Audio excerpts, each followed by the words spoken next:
3장 22절에 보면 보라 하나님이 가라사대 이 사람이 선악을 아는 일에 우리 중 하나가 되었으니 그가 그 손을 들어 생명나무 실과도 따먹고 영생할까 하노라.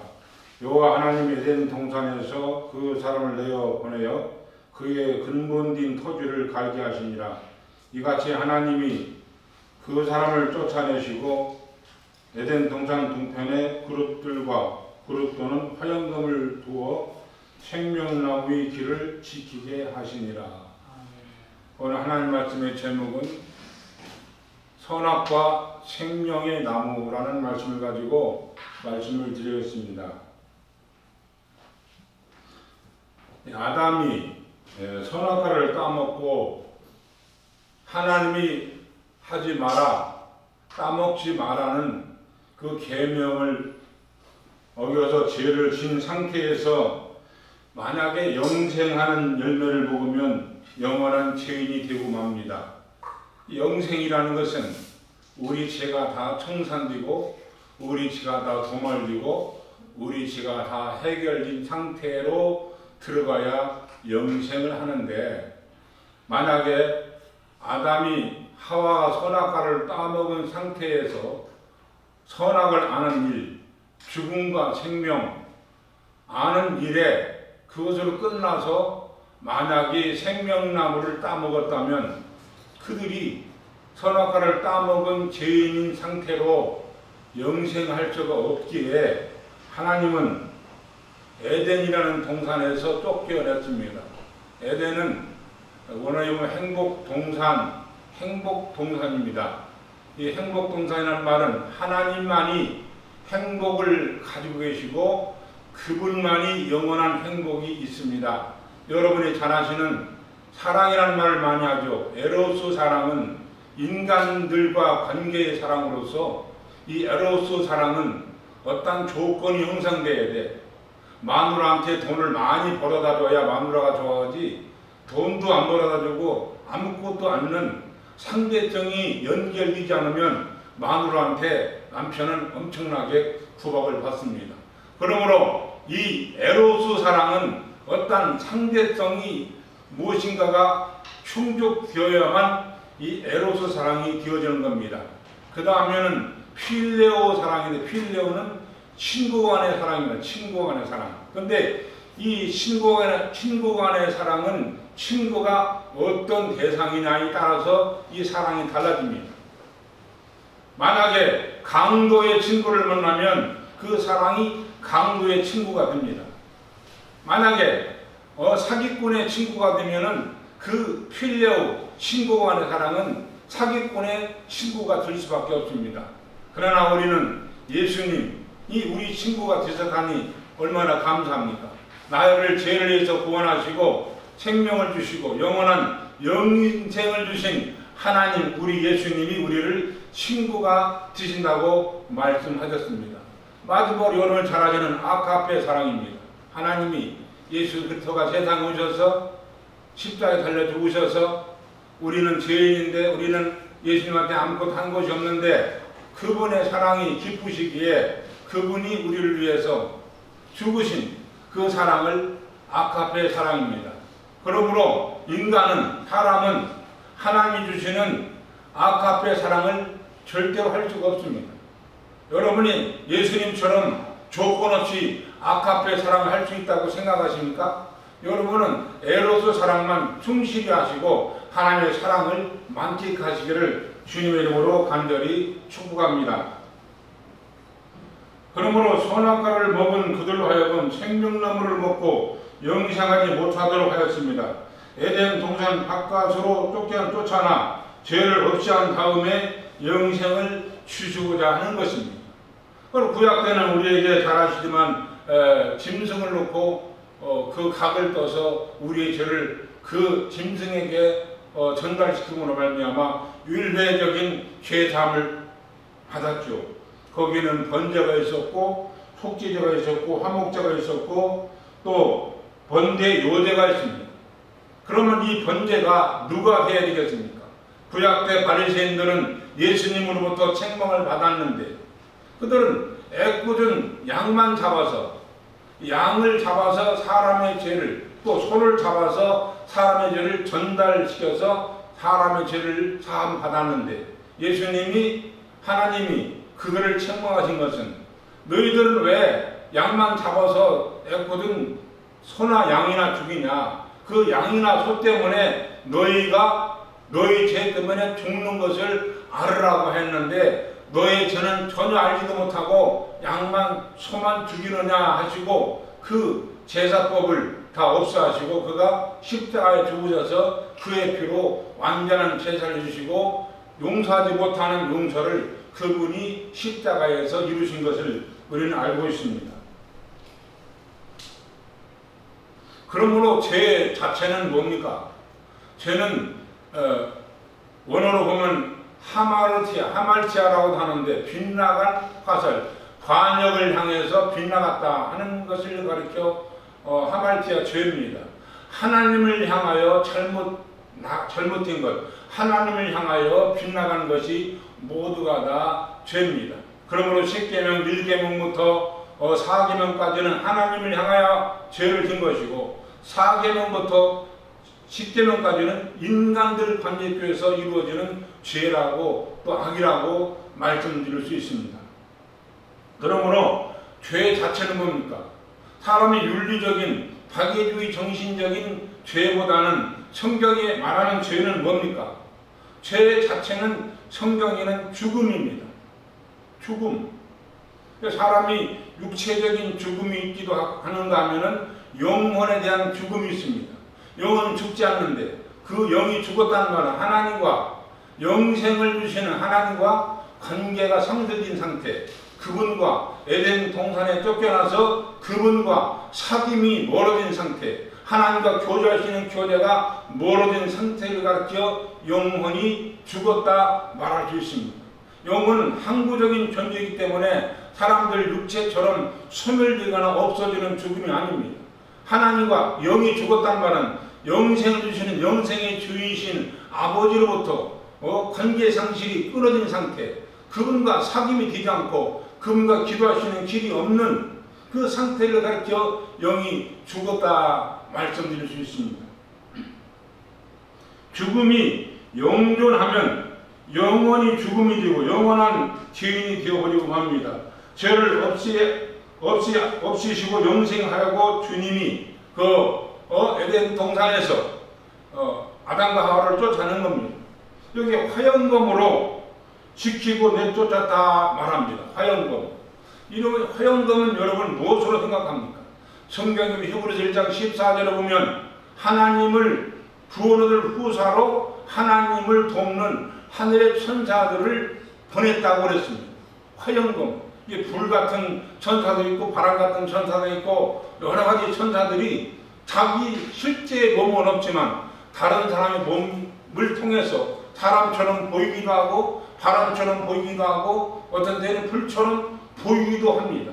그러므로 이 화영검을 지키겠다는 것은 하나님이 수정도는 부하들을 그 천사들을 시켜서 하나님과 인간과 그 죄에 상쇄된 것을 가지 못하도록 화영검을 두어서 지켰다고 합니다.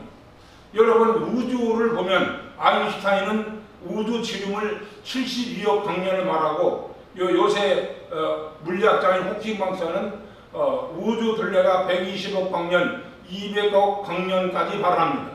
1광년이 눈이 빛이 똑딱하는 그 빛의 속도가 1광년은 1초 7바퀴 반 도는 빛의 속도가 1년 가는 거리를 가리켜 1광년인데 여러분 120억 광년, 70억 광년이면 저는 머리가 나빠서 계산이 안 됩니다. 어쨌든 이러한 이 지구도 이 우주도 그와 같이 엄청난 거리입니다. 성경에는 하나님의 하늘이 있고 또 우주 하늘이 있고 또 보이는 스카이 비행기나 비행기나 새들이 날아다니는 하늘이 있다고 그러고 노아 방주 시대를 보면은 하나님이 비를 내릴 때 하늘의 창을 열시고 거기에 비를 내리겠다 그럽니다. 하나님은 하나님이 하늘에서 되셔서 그분은 말씀으로 계십니다. 말씀으로. 말씀이 하나님이시고 요한복음 6장 63절에 말하면 그의 말이 영이요 생명이다 말했습니다. 그 말씀은 곧 영이고 생명입니다. 이 화염검으로 이렇게 지키십니다. 하나님과 하나님 나라와 사람 나라를 이렇게 지금도 화염검을 두시고 지키셔서 천사들로 하여금 하나님께로 가는 길만이 따로 두시고 천사들 통해서 여러분의 기도를 들으시고 여러분의 기도를 옮기시고 여러분의 기도를 응답을 주기도 하고 응답을 받기도 하시는 분이 하나님인 것을 우리는 성경을 통해서 잘 알고 있습니다. 여러분, 성경이 말하는 선악은 뭡니까? 윤리 도덕의 선악입니까? 박애주의 정신의 선악입니까? 세상에, 저는 이 세상의 선악을 상황윤리라 그럽니다. 상황윤리. 미국 사람 윤리 달라요. 한국 사람 윤리 달라요. 미국 사람 그리고 중국 사람 윤리가 다르면 이런 상황윤리를 가지고 하나님을 어떻게 그 영원히 없어지지 않는 하나님을 어떻게 섬긴다는 겁니까? 그게 상황윤리를 가지고 하나님을 따르는데 필수 어떤 조건은 될 수 있으나 그게 목적이 되어서는 아니 됩니다. 그런데 많은 사람들이 곧 하나님의 선악인 것을 인간의 상황윤리로 곧 하나님을 생각하고 하나님을 바라보고 하나님을 생각하는 누를 범할 때가 너무 많이 있습니다. 그러므로 성경이 말하는 선악은 뭡니까? 배고픈 사람 돈 주는 게 그게 선입니까? 맞기도 하죠. 배고픈 사람 밥 주는 게 하나님의 선입니까? 인간의 박애주의예요. 박애주의. 이것만 가지고 하나님께 영광을 나타낸다면 얼마나 우리의 그 선이 어불성설한 겁니까? 여기에서 선악이란 뭡니까? 성경이 말하는 예수가 말하는 선악은 뭡니까? 내가 착하면은 많은 예수 믿는 사람들도 하나님을 몰라서 내가 착하게 살면 남에게 죄를 지어서 착하게만 살면 천국 간다고 잘못 믿음을 가지고 있는 사람들이 있습니다. 그렇지 않습니다. 필요하죠. 해야 되죠. 저는 그런 인간이 밥 주고 돈 주고 하는 걸 하지 말라는 거 아니에요. 거기에 머물러 있으면 안 된다는 거죠. 그러면 성경이 말하는 선악이 뭡니까? 악은 죽음이라고 그랬잖아요. 선은 생명이라고 그랬잖아요. 선은 생명. 악은 죄라고 그랬잖아. 하나님을 향해 잘못된 것, 하나님을 향해 빛난 것, 하마르티야, 하마르티아라고 하마르티아라고도 합니다. 어쨌든 빛나간 화살입니다. 하나님을 향하여 잘못된 것. 성경에 그리고 우리가 성경을 되게 많이 알고 있잖아요. 사람을 향하여 잘못된 것. 5계명부터 10계명까지 내 이웃을 내 탐내지 마라. 이것은 인간관계 속에서 이루어지는 악입니다. 죄와 악. 하나님 향해 잘못된 것을 죄, 사람들 향해 잘못된 것을 악이라고 합니다. 어쨌든 여기서 보는 선악과 선악과는 뭡니까? 좀 머리를 좀 똑바로 하시고 이 선악의 개념을 확실히 하시기 바랍니다. 착한 일만 하면 천국 간다고요? 나는 죄도 안 해도 천국 간다고요? 아닙니다. 여기에서 선악이라는 말은 죽음과 부활을 뜻하는 겁니다. 죽음과 부활. 예수 그리스도의 십자가의 죽음과 그 십자가의 죽음을 통해서 우리에게 영생 주시는 부활이 선과 악이라는 개념이 성경에는 말씀하고 있습니다. 우리는 죄로 인하여 죽었으나 예수 그리스도의 은혜로 인하여 부활하여 영원히 살게 되었습니다. 부활이 선이에요. 부활, 죽음이란 것은 죄와 연결되어 있습니까? 악과 연결되어 있습니까? 그러면 세상에 선이 있어요, 없어요? 부활을 이루지 못하는 사람들이, 다시 살 수 있는 능력이 없는 사람들이 그런 상황 윤리를 가지고 나는 선하다, 착하다 말할 수 있어요? 없습니다. 예수님이 말씀하시는 죽음과 부활을 이룬 자들만이 하나님의 선이 여러분에게 있으시기를 주님의 이름으로 간절히 축복합니다. 그러므로 이렇게 되려면 우리는 침례나 세례를 해야 돼요. 세례도 보이는 모양만 하는 것이냐? 목사님들이 성부성자 성령 이름으로 그렇게 세례받았다고 성도가 되는 겁니까? 그렇지 않습니다.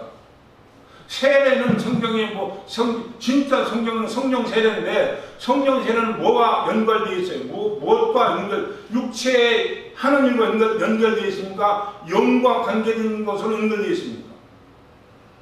목사님이 성도, 성장, 성령으로 세례를 주나 물 뿌리고 그게 성도가 되는 겁니까? 그건 의식적인 것이죠. 의문이죠. 형식적인 행사죠. 그러면 그걸 통해서 뭘 해야 돼요? 근데 마지막으로 이 침례를 또 세례를 해야 할 텐데, 겉모양만 가지고 성부, 성장, 성령 이름으로 그냥 물만 뿌리고 받았느냐? 이걸 통해서 뭐를 했느냐? 마음의 할례가 되어 있느냐? 마음의 할례는 뭡니까?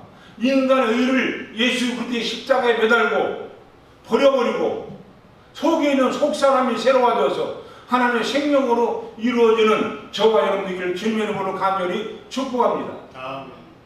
마음의 할례가 없는데, 마음의 양심이 하나님과 관계가 안 되어 있는데 할렐루야! 겉으로 하나님을 찬양한다고 되겠습니까? 마음의 할례는 뭡니까? 나의 인간의 의를, 인간의 고집을, 인간의 방법을 예수 그리스도의 십자가로 예수님과 함께 연합하는 것이 나의 자신의 의를 내려놓는 것인 것을 주님의 이름으로 간절히 축복합니다. 그러므로 침례는 물속에 들어갈 때 물속에 들어갑니다. 정말 물속에 들어가죠. 아니면 물을 뿌리죠. 이것만 가지고 되지 않는다는 거죠. 물속에 들어간 진정한 의미는 뭡니까? 물속에 퐁당 빠져 묻혔어요. 옛사람은 죽어버리고 새 사람으로 산다는 고백을 하나님께 하는 거예요. 실제로 그렇게 하면, 그렇게 했으면, 형식적으로 했으면 실제로 내 자신이 하나님 앞에, 근데 사람들이, 교회가 당신이 하나님 최고로 사랑한다고 하고, 또 세상에 성령을 말해놓고 세상에 잘 먹고 잘 사는 거로 일관한다면 과연 하나님과 관계가 멀어진 게 아니겠습니까? 침례는 또 세례는 그냥 물 뿌리고 물속에 들어가는 것이 형식인데, 진짜는 옛사람은 물속에 죽여버리고 다시 올라갑니다. 예수와 함께 새 사람으로 산다는 진정한 마음속에, 내 속에 속사람이 새로워지는, 속사람이 십자가에 매달려 속사람이 새 몸을 입는, 부활의 몸을 입는 저와 여러분에게를 주님의 이름으로 간절히 축원을 드립니다.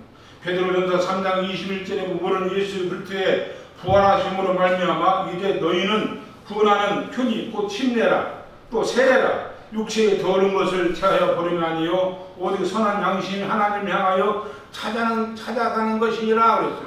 여기서 가장 중요한 구절은 뭡니까? 물속에 들어간 게 중요한 겁니까? 우리 선한 양심, 선한 양심의 속사람이 하나님을 향하여 찾아가는 것이라고 말씀하셨습니다. 사랑하는 방송을 보고 있는 여러분의 속사람이, 속에 있는 속사람이 얼마나 하나님이 원하시는 사람으로 새 사람이 되었고 새 몸이 되었습니다.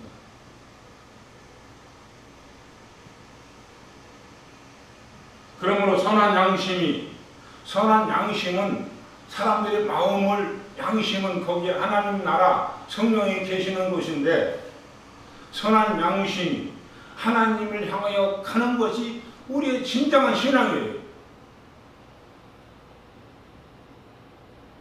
로마서 6장 1절 5절에 보면 그런즉 우리가 무슨 말 하리요 은혜를 더하게 하려고 죄에 거하겠느뇨 그럴 수 없느니라. 죄에 대하여 죽은 우리가 어찌 그 가운데 더 살리요. 무릇 그리스도 예수 하여 침례를 받은 줄로 세례를 받은 줄로 알지 못하노. 그러므로 우리가 그의 죽으심과 합하여 세례를 받음으로 그와 함께 장사되었나니 이는 아버지의 영광으로 말미암아 그리스도를 죽은 자 가운데에서 살리심과 같이 우리로 또한 그 새 생명 가운데 행하게 하려 합니다.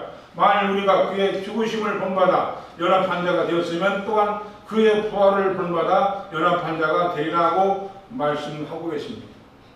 정말 인간의 의를 예수 그리스도의 십자가에 같이 연합하여 매달고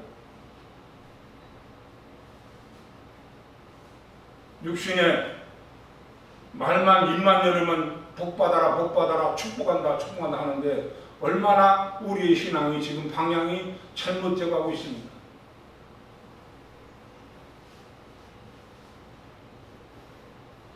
그러므로 우리는 예수와 뭘 해야 돼요?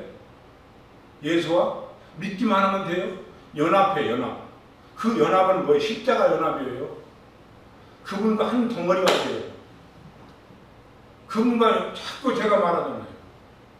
그분과 한 몸이 되지 않고는 다른 말이 그냥 말이에요, 말. 그분과 한 몸이 되지 않고는 다 말이라고. 얼마나 말이 많습니까? 인문학적인 어떤 공자나 맹자나 하는 말도 얼마나 많습니까? 철학자들이 하는 말이 얼마나 많습니까? 또 불교에서는 그 말이 얼마나 많습니까? 가장 중요한 것은 예수 그리스도가 가신 길을 나도 가고 그 길을 갈 수 있도록 나도 한 발짝 가보고 너도 그 길을 가보라고 가도록 해주는 것이 우리의 진정한 신앙인 것을 예수님으로 간절히 축복합니다. 그 예수 그리스도의 가신 길을 가지 않으면요 우리의 신앙은 다 거짓말이에요. 말이 많답니다. 말이 얼마나 많아요. 이 세상에 좋은 말 얼마나 많습니까? 사랑하는 여러분, 내가 말로만 하느냐? 말이 얼마나 많습니까? 죄송합니다만은 목사님을 모이면 신묵을 지키는 분이 별로 없어. 누가 말 많이 하나 말싸움하는 것 같고 말 경련되는 것 같아요. 우리 생명이 없는 불교는요 하루에 2시간씩 말하지 않는 신묵의 시간이 있어요. 말하지 않고도 신묵을 지키면서 신묵을 지키는 속에서 하나님의 음성을 듣는 저와 여러분 되기를 바랍니다.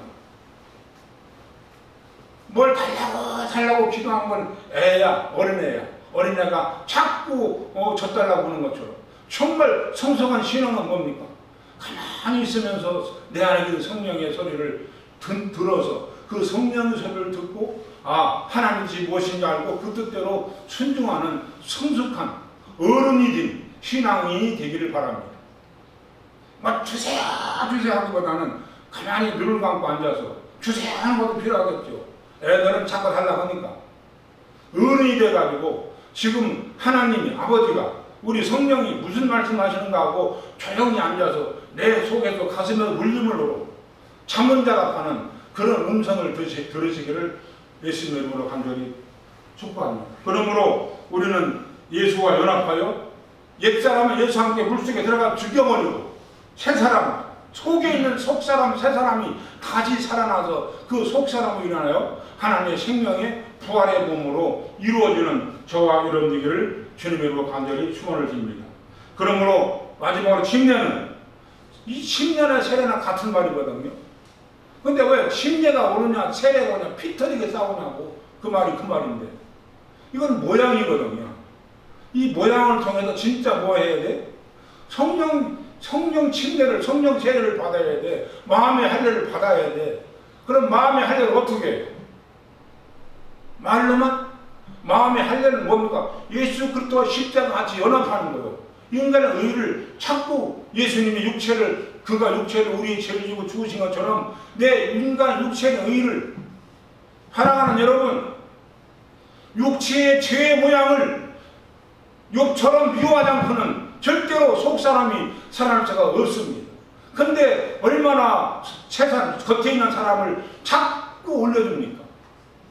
우리는 육체의 겉사람은 자꾸 후피하고 속에 있는 속사람이 새로워져서 새 몸을 입어서 새 생명을 입어서 영생의 부활과 생명의 부활로 이루시길 바랍니다.